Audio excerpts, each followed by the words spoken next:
Everyone, it's me Anjali Verma and welcome to my channel. So आज हम करने वाले हैं हमारा थर्ड चैप्टर मैथ्स का, जो कि है मैट्रिसेस।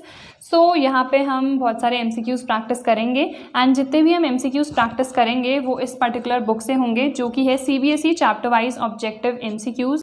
इस बुक में काफ़ी ज़्यादा MCQs हैं और पर चैप्टर आपको दिए गए हैं एंड सभी सब्जेक्ट्स के लिए है, English, physical education, physics, chemistry and maths. Also अगर आप एक PCB स्टूडेंट हो तो PCB के लिए भी ये अवेलेबल है। So you can definitely purchase this one. I'll provide the link in the description box so that you can directly go and purchase this. So हमारा फर्स्ट क्वेश्चन है, if A and B are square matrices of the same order then A plus B into A minus B। अब हमें पता है जो formula होता है A plus B into A minus B, वो क्या होता है A square minus B square. But यहाँ पे फॉर्मूलाज नहीं लग रहे हैं, यहाँ पे मल्टीप्लिकेशन हो रहा है, वो भी मैट्रिसेस का। तो उसके अकॉर्डिंग आपको देखना है, अगर मैट्रिक्स मल्टीप्लिकेशन हो रहा है so A plus B into A minus B, ये मैट्रिक्स इससे मल्टीप्लाई होगी A इंटू A, तो कितना हो जाएगा A स्क्वायर। देन ये मैट्रिक्स इससे मल्टीप्लाई होगी तो माइनस AB हो जाएगा। देन ये इससे होगी तो प्लस BA, अगेन यहाँ पे ये इससे होगी तो माइनस B स्क्वायर। तो ऑप्शन आप देख लो कौन सा ऑप्शन, सी ऑप्शन करेक्ट हो जाएगा, A square minus B square plus BA minus AB। तो अगर आपको कोई ऐसा ऑप्शन गिवन होता कि minus BA and plus AB तो वो भी गलत होता, बिकॉज आपको ऑर्डर चेक करना है। B इंटू A अगर डिफाइंड है, ज़रूरी नहीं है कि A इंटू B भी डिफाइंड हो। तो ये जो छोटी छोटी चीज़ें हैं मैट्रिसेस की, वो आपको ध्यान में रखनी है। सो यहाँ पे हमारा सी ऑप्शन करेक्ट हो जाएगा। देन है हमारा सेकंड क्वेश्चन, हमें दो मैट्रिसेस गिवन है A और B। हमें बताना है कि AB डिफाइंड है, BA डिफाइंड है, दोनों ही डिफाइंड है या दोनों में से कोई भी डिफाइंड नहीं है। डिफाइंड का क्या मतलब है, जो मैंने आपको बताया कि क्या मल्टीप्लिकेशन पॉसिबल है या नहीं है। तो सबसे पहले तो हम A का ऑर्डर देख लेते हैं। इसमें 2 रोज़ हैं और 3 कॉलम्स हैं, तो इसका ऑर्डर कितना है 2 इंटू 3। B वाले का 3 रोज़ हैं, 2 कॉलम्स हैं, 3 इंटू 2। अगर मैं AB निकालूं तो यहाँ पे इसका जो कॉलम नंबर है एंड इसका जो रो नंबर है वो सेम है, विच मीन्स AB पॉसिबल है। अगर मैं BA की बात करूं तो उसमें B का ऑर्डर मुझे पहले लेना पड़ेगा, सो 3 इंटू 2, A का बाद में 2 इंटू 3। अगेन यहाँ पर भी जो वैल्यूज़ हैं वो सेम है, विच मीन्स इसमें भी मल्टीप्लिकेशन पॉसिबल है।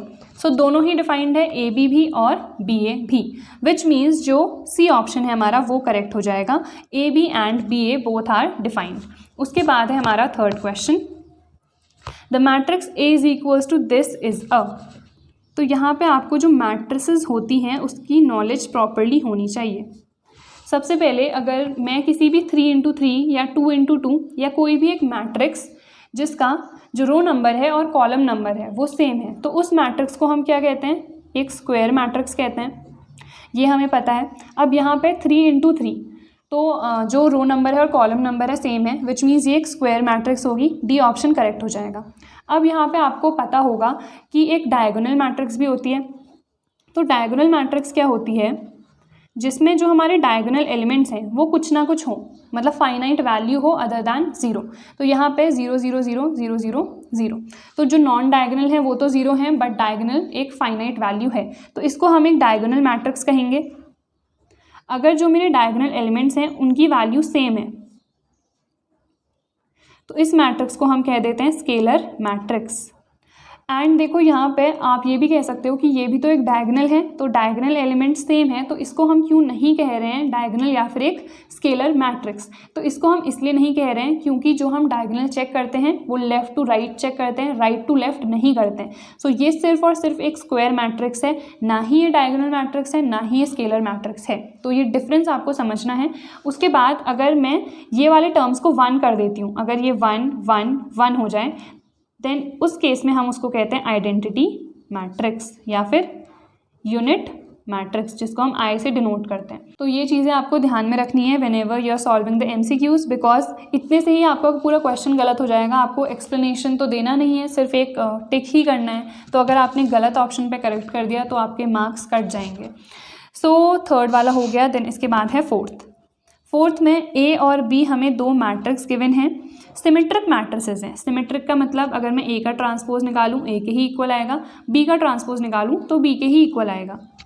उसके बाद हमें निकालना है कि ये एक सिमेट्रिक मैट्रिक्स है या फिर स्क्यू सिमेट्रिक। तो यहाँ पे सबसे पहले तो AB dash minus BA dash अगर मुझे निकालना है कि ये सिमेट्रिक है या फिर स्क्यू सिमेट्रिक है, तो उसका भी मैं क्या निकाल दूंगी, ट्रांसपोज निकाल दूंगी। तो यहाँ पे फॉर्मूलाज आपको पता होने चाहिए, A B dash dash minus B A dash का डैश। अब हमें पता है अगर मैं ए बी डैश कर रही हूँ तो उसका फॉर्मूला होता है बी डैश ए डैश। तो अगेन यहाँ पे भी वही हो जाएगा, ए डैश देन माइनस ये वाला टर्म पहले आ जाएगा एंड ये बाद में। एक और फॉर्मूला हमें पता है, ए डैश का डैश होता है ए, तो यहाँ पे बी डैश का डैश क्या हो जाएगा बी, ये ए डैश ऐसे ही रहेगा, देन यहाँ पे अगेन ये टर्म हो जाएगा ए एंड ये बी डैश। यहाँ पे अगर मैं माइनस साइन कॉमन ले लेती हूँ तो A B dash minus B A dash आ जाएगा। सो यहाँ पे यही सेम वैल्यू आई है बट माइनस में, जब भी माइनस में आती है विच मीन्स ये कैसी मैट्रिक्स है, एक स्क्यू सिमेट्रिक मैट्रिक्स है। अगर ये बिना माइनस टर्म के उसी के इक्वल आता उस केस में हम उसे कहते हैं एक सिमेट्रिक मैट्रिक्स। तो आई थिंक ये आपको समझ में आ गया होगा, ए ऑप्शन इसमें करेक्ट हो जाएगा। उसके बाद है हमारा 5th क्वेश्चन। अब इसमें हमें A B X Y 4 matrices given हैं, A B plus X Y हमें कैलकुलेट करना है, तो इसे भी देख लेते हैं। दिस इज़ सिंपल, बस आपको एक चीज़ का इसमें ध्यान रखना है, वो मैं आपको बताऊंगी। सबसे पहले तो ए जो मैट्रिक्स है उसका ऑर्डर देख लो कितना है, 1 रो है 3 कॉलम्स है 1 into 3। बी का कितना है 3 into 1, जो भी मैट्रिक्स आएगी उसका ऑर्डर 1 into 1 होना चाहिए। तो इसको मल्टीप्लाई करा लेती हूँ, 2 into 3 6, देन -3 into 2 -6, 4 into 2 +8। तो ये तो आ गया 8, विच मीन्स जो ए बी है उसकी वैल्यू आ गई है 8। उसके बाद हमें एक्स वाई भी कैलकुलेट करना है, तो एक्स वाई भी वैसे ही कैलकुलेट होगा क्योंकि इसका ऑर्डर भी सेम है 1 into 3 और इसका है 3 into 1। तो इसको जब मैं कैलकुलेट करूँगी 1 into 2 2 plus 2 into 3 6 plus 3 into 4 हो जाएगा 12। तो ये कितना आ गया 20। हमें क्या निकालना है, A B plus X Y, तो इसकी वैल्यू इन दोनों को ऐड कर देंगे, कितनी हो जाएगी 28। बट ये ब्रैकेट में रहेगा बिकॉज ए और सी में कन्फ्यूजन हो सकता है, तो इसमें हमारा ऑप्शन क्या होगा, ए सही होगा बिकॉज यहाँ पर हम मैट्रिक्स का एडिशन कर रहे हैं, यहाँ पे जनरल एडिशन नहीं कर रहे हैं, मैट्रिक्स में कर रहे हैं, इसीलिए ए वाला ऑप्शन हमारा करेक्ट होगा। देन उसके बाद है 6th, तो यहाँ पे x एक टर्म है, then -y, then 1 -2 0 0 is equals to 0। तो हमें x की वैल्यू कैलकुलेट करनी है। अब यहाँ पे ये x -1 एक टर्म नहीं है, x अलग है -1 अलग है। ये क्यों है, क्योंकि यहाँ पे देखो इसका ऑर्डर अब कितना आएगा 1 into 2 एंड इसका है 2 into 2। अगर ये x -1 होता तो उसका ऑर्डर कितना आता 1 into 1 एंड इसका है 2 into 2, तो मल्टीप्लिकेशन ही पॉसिबल नहीं होता उस केस में। तो यहाँ पे इसका ऑर्डर है 1 बिकॉज 1 रो है एंड 2 कॉलम्स हैं, तो 1 into 2। तो इसे अब हम कैलकुलेट कर लेते हैं, x into 1 x, देन ये हो जाएगा +2, देन ये 0, देन अगेन ये 0 इज इक्वल्स टू 0। तो ये तो आ गया मेरा 0, विच मीन्स x + 2 की वैल्यू कितनी है, सिंपली 0 है, तो x की वैल्यू कितनी है -2, विच मीन्स बी ऑप्शन मेरा करेक्ट हो जाएगा। So this was also simple. 7th वाला तो बहुत ज़्यादा सिंपल है। इसमें हमें बताना है which of the following is an I2 matrix. I का मतलब है आइडेंटिटी मैट्रिक्स, 2 यानी कि उसका ऑर्डर 2 होना चाहिए। सो हमें पता है आइडेंटिटी मैट्रिक्स जिसमें डायगोनल एलिमेंट्स 1 हो, नॉन डायगोनल 0 हो। तो ऑप्शन चेक कर लेते हैं, डी ऑप्शन हमारा करेक्ट हो जाएगा। सो ये तो काफ़ी सिंपल से क्वेश्चन है। अब हम बाकी क्वेश्चंस कर लेते हैं। तो यहाँ पे हम देखते हैं 8th क्वेश्चन। 8th क्वेश्चन है 2 matrices A and B are multiplied to get AB if.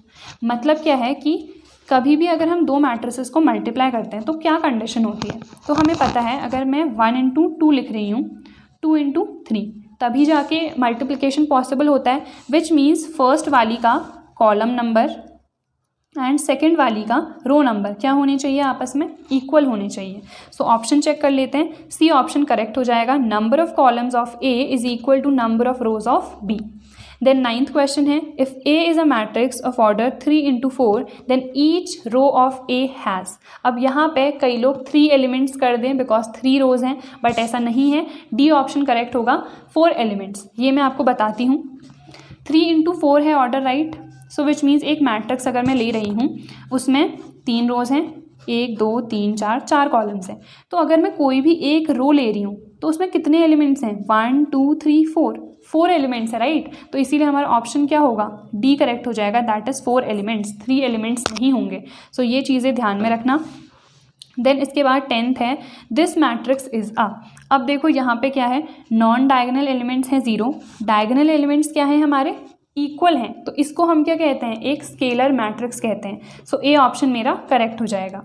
अब देखो, अगर आप पूछोगे कि क्या ये एक डायगोनल मैट्रिक्स है, डायगोनल मैट्रिक्स में जो ये एलिमेंट्स होते हैं ये अलग अलग होने चाहिए, 1 2 3 1 5 6। यहाँ पे तीनों टर्म्स क्या हैं, सेम। जब तीनों डायगोनल एलिमेंट्स सेम हो जाते हैं उसे हम कह देते हैं एक स्केलर मैट्रिक्स। यूनिट में ये तीनों टर्म्स क्या होने चाहिए, 1 1 1। स्क्वायर मैट्रिक्स ये डेफिनेटली है बिकॉज 3 इंटू 3 है, बट जो बेस्ट आंसर होता है ना वो चूज़ करना है आपको। आपको पता है कि एक स्क्वायर मैट्रिक्स है, आप इसे डायगोनल भी कह सकते हो बिकॉज जो डायगोनल एलिमेंट्स हैं वो फाइनाइट हैं, बट यहाँ पे स्केलर मैट्रिक्स हमारा आंसर होगा बिकॉज जो डायगोनल एलिमेंट्स हैं उन तीनों की ही वैल्यूज़ क्या हैं, सेम है।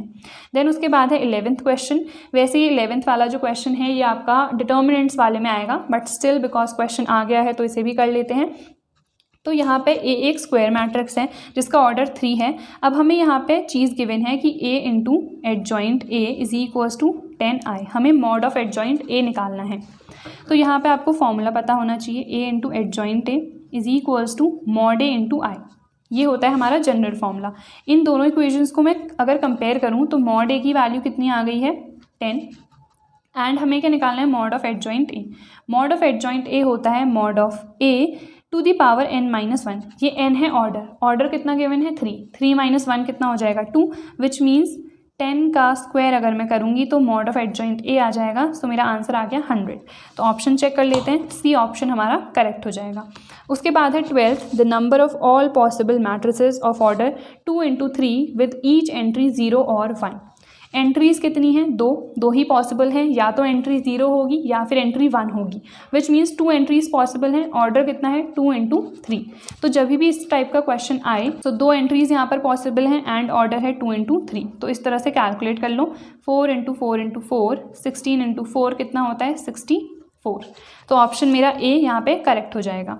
13th वाला भी देख लेते हैं। अब यहाँ पे एक मैट्रिक्स मुझे गिवन है और ऑप्शंस गिवन है कि क्या है ये मैट्रिक्स। तो यहाँ पे देखो, जो डायगोनल एलिमेंट्स हैं हमारे वो कुछ ना कुछ फाइनाइट हैं एंड सेम नहीं है, लाइक 5 5 5 नहीं है। तो इसको हम क्या कहते हैं, एक डायगोनल मैट्रिक्स कहते हैं, विच मीन्स जो मेरा डी ऑप्शन है वो करेक्ट हो जाएगा। सो आई होप इस वीडियो में हमने जितने भी क्वेश्चंस करे आपको अच्छे से समझ में आए होंगे। Don't forget to like this video, share it with your friends, do subscribe to my channel and I will see you guys in the next video. Till then take care.